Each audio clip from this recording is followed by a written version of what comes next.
नमस्कार मित्रांनो. घरोघरी मातीच्या चुली या मालिकेच्या आजच्या भागामध्ये आता ऋषिकेश ऑफिसला जायला निघतो. जानकी त्याची पूर्णपणे तयारी करून देते.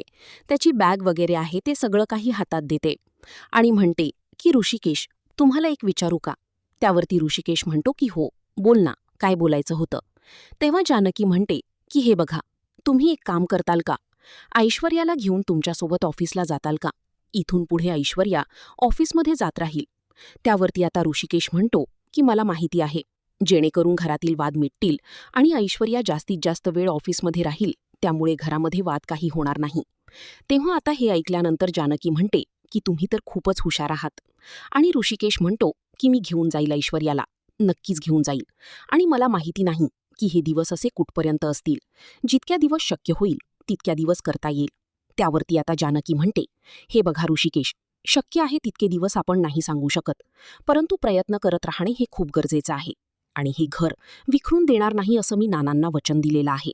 आणि कितीही काही झालं तरी नानांना दिलेलं वचन मी पूर्ण करणारच आहे. आणि त्यासाठी जानकीला ऋषिकेशची पूर्णपणे पाठिंबा असतो. त्यानंतर आता इकडे सयाजीराव ह्या मायाला भेटण्यासाठी जेलमध्ये येतो आणि तिला म्हणतो की हे बघ, माझा नाईलाज होता, म्हणून मात्र मला त्यांच्या बाजूने साक्षी द्यावीच लागली. तेव्हा आता माया म्हणते की हो, मला माहिती आहे. आणि जानकीला तर असं वाटत असेल की तिने मला जेलमध्ये अडकवलं म्हणजे ती जिंकली म्हणून. पण तिला माहिती नाही की ह्या मायेला मात्र कोणतंही जेल आणि कोणताही पिंजरा बंदिस्त नाही करू शकत. तेव्हा सयाजी तिला विचारतो की ए बाई, अगं तू कशाच्या जोरावर इतकं सर्व काही बोलते? तू केस हरलेली आहे, लक्षात आहे का? त्यावरती आता ही माया म्हणते की जरीही ते लक्षात असलं तरी सुद्धा मला येथून बाहेर काढण्यासाठी तुम्ही आहात ना. त्यावरती सयाजीराव विचारतो, माझा काय संबंध आहे? मी काही तुला मदत वगैरे नाही करणार. तेव्हा ती माया म्हणते की मी मदत करणार, जर 5 कोटी दिली तर. मग तरी सुद्धा तुम्ही नाही करणार का? आणि सयाजी म्हणतो की 5 कोटी, आणि 5 कोटी करून काय करायचं आहे? तर माया ही अगदी रागातच म्हणते की रणदिव्यांची पूर्णपणे वाट लावायची आहे. एखादी माळ्यातील मणीसारखे सगळे रणदिवी विखुरलीच गेली पाहिजे. त्यांच्या मनात मात्र एकमेकांविषयी इतका राग आणि इतका संताप निर्माण करायचा आहे. त्यांना मात्र एकमेकांचे चेहरे बघण्याची इच्छाच होणार नाही. आणि ही बघा, हे घर मात्र एकीवर उभा आहे असं जानकी सांगत असते. आणि तोच त्यांच्या घराचा पाया आहे असं सांगत ती मिरवत असते. आता मला सुद्धा तोच पाया उद्ध्वस्त करायचा आहे. एकत्र कुटुंब जी त्यांची ताकद आहे, तर तीच ताकद मला संपवायची आहे. त्यांच्यामध्ये इतकं आहे तो. आणि त्या ऑफिसला जातात तर मनापासून जातात ना, हे मी त्यांना विचारत होतो. तेव्हा ऐश्वर्या खुशात म्हणते की हो सारंग, मी माझ्या मनाविरुद्ध कामावर नाही जात. आणि तुम्हाला माहितीये का, जे जे काही अगोदर केलं नव्हतं ते सगळं काही मनापासून मला करायचं आहे. आणि मी माझ्या मनापासून हे कामाला जायला तयार आहे. तेव्हा आता सारंग म्हणतो की ठीक आहे ऐश्वर्या. मग त्यावरती जानकी विचारते की नक्की ना सारंग भाऊजी, तुम्हाला नक्की चालणार आहे ना ते आपलं ऑफिस जॉईन करणार आहे त्याबद्दल? तेव्हा ऐश्वर्या विचारते की सारंग, तुम्हाला चालेल ना नक्की मी ऑफिसला गेलेलं? त्यावरती सारंग म्हणतो की अहो, मला का विचारतात? तुमचा निर्णय आहे, त्यामुळे तुम्ही नक्की मनापासून जाऊ शकतात. आणि सारंग आता खुशात परवानगी देतो. तेव्हा आता जानकी आणि ऐश्वर्याचा चेहरा मलत्त खुलतोय. आणि जानकी पुन्हा म्हणती की मला माहितीये सारंग भाऊजी, तुम्ही आता ऐश्वर्या ऑफिसला जाईल आणि तुम्ही घरी एकटे असताल, तुम्हाला तुमच्या बायकोची काळजी वाटेल, तुम्हाला करमणार नाही. परंतु तुम्ही त्याचं टेन्शन घेऊ नका बरं का. कधीही तुम्हाला ऐश्वर्याची आठव आली तर आपलंच ऑफिस आहे, आपण तिला कधीही फोन करून घरी बोलावून घेऊ शकतो, हो की नाही? हे ऐकून ऐश्वर्या लाजते आणि गालातल्या गालात हसते. सारंग तिच्याकडे बघतोय आणि तो सुद्धा लाजत म्हणतो की काय वहिनी, काय बोलतेस? तेव्हा ऐश्वर्या म्हणते की चला, आता ऑफिसला जायचे, उशीर होतोय. तेव्हा सारंग खुश होत ऐश्वर्याला बेस्ट ऑफ लक करतो. ऐश्वर्या त्याला थँक्यू म्हणती. तेव्हा आता जानकी आणि ऐश्वर्या खाली येतात. आणि येता येता त्यांची सर्व काही तयारी सुरू असते. ऐश्वर्या म्हणते की सगळं काही घेऊन झालेलं आहे. आणि तेवढ्यात ऋषिकेश आता विचारतो की चला, निघायचं का? ऐश्वर्या म्हणते की हो. तेव्हा ऐश्वर्या म्हणते की 1 मिनिट. जानकी विचारते की काय झालं? तेव्हा ऐश्वर्या लगेच आता जानकीला ऋषिकेशच्या जवळ उभं राहण्यासाठी सांगते आणि त्या दोघांच्या पाया पडते. तेव्हा ऋषिकेश विचारतो की हे काय? तर ऐश्वर्या म्हणते की जानकी वहिनी आणि दादा, तुम्ही माझ्यापेक्षा मोठी आहात आणि आय नो, मला कळतं की हे सर्व काही मी पहिल्यांदा करते. पण एक गोष्ट म्हणजे मी सगळं मनापासून करत आहे. आज माझ्या ऑफिसचा पहिला दिवस आहे, त्यामुळे मी तुमच्या पाया पडले. तर जानकी म्हणते की हो, ऑफिसचा तर पहिला दिवस आहेच. तुला मी एक सल्ला सुद्धा देते की कायम तू अशीच आनंदी राहा म्हणून, आणि खुश राहा. आणि हे बघ अगं ऐश्वर्या, मला माहितीये की खूप काही गोष्टी घडून गेलेल्या आहेत, पण विश्वास ठेव की सगळं काही ठीक होईल. थोडेसे पेशन्स ठेव आणि खुश हो. तिला ऑल द बेस्ट असं करते, ज्याने ऐश्वर्या आता ओके असं म्हणते. आणि त्यावर ऋषिकेश म्हणतो की चला आता निघायचं का. ऐश्वर्या म्हणते की हो, नक्कीच निघूया. म्हणून ते दोघेही निघणार तोच लगेच आता जानकी पुन्हा त्यांना थांबवते. त्यावरती आता ऋषिकेश विचारतो की आता काय झालंय. तर जानकी म्हणते की आता तुम्ही असं का विचारतात. अहो, ऐश्वर्याच्या कामाचा आज पहिला दिवस असल्यामुळे तिला दही साखर वगैरे द्यायला नको का. आणि ते मुलाला सांभाळतात त्यावरती नाना म्हणतात की हो आहे, घरातील काम आणि मूल या दोन्ही जबाबदाऱ्या मात्र त्या एकट्या बाईवर टाकून कसं जमेल बरं, तूच विचार कर. ती हे सर्व एकटं कसं हँडल करू शकते.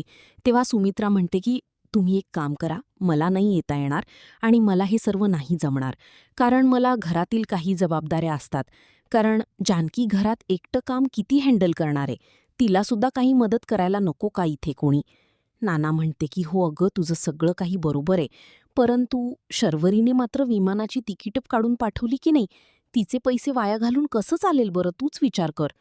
तेव्हा सुमित्रा म्हणते की हे बघा, तुम्ही काही काळजी करू नका, मी जानकीला मात्र शर्वरीशी बोलायला सांगते आणि अवंतिकाबद्दल सुद्धा सर्व काही सांगायला पाहिजेल शर्वरीला. शर्वरीला मात्र ती म्हणजे नक्कीच समजून घेईल आणि शर्वरीसुद्धा जानकीचं ऐकेल. त्यामुळे तुम्ही काही काळजी करू नका, तुम्ही तुमची सर्व तयारी करा आणि सौमित्र तुम्हाला नक्की आता तिथे मुंबईपर्यंत सोडवायला. तुम्ही तोपर्यंत सर्व तयारी करून घ्या बरं. आणि चालेल ना तुम्हाला आता हे सर्व. तर नाना म्हणतात की अगं, न चालायला तर काय झालं, पण अगोदर सौमित्राला विचार की तो त्याच्या बायकोला सोडून यायला तयार आहे किंवा नाही. तेव्हा आता सुमित्रा म्हणते की तुम्ही काही काळजी करू नका, मी त्याला नक्की विचारते, त्याची समजूत वगैरे काढते. तुम्ही तोपर्यंत तयारीला लागा, बॅग वगैरे भरायला घ्या. तेव्हा नाना म्हणतात की हो ठीक आहे. आणि सुमित्रा आता सौमित्र सौमित्र करत त्याच्या रूममध्ये येते, त्याला आवाज देत असते. तर सौमित्र म्हणतो की आई बोल ना.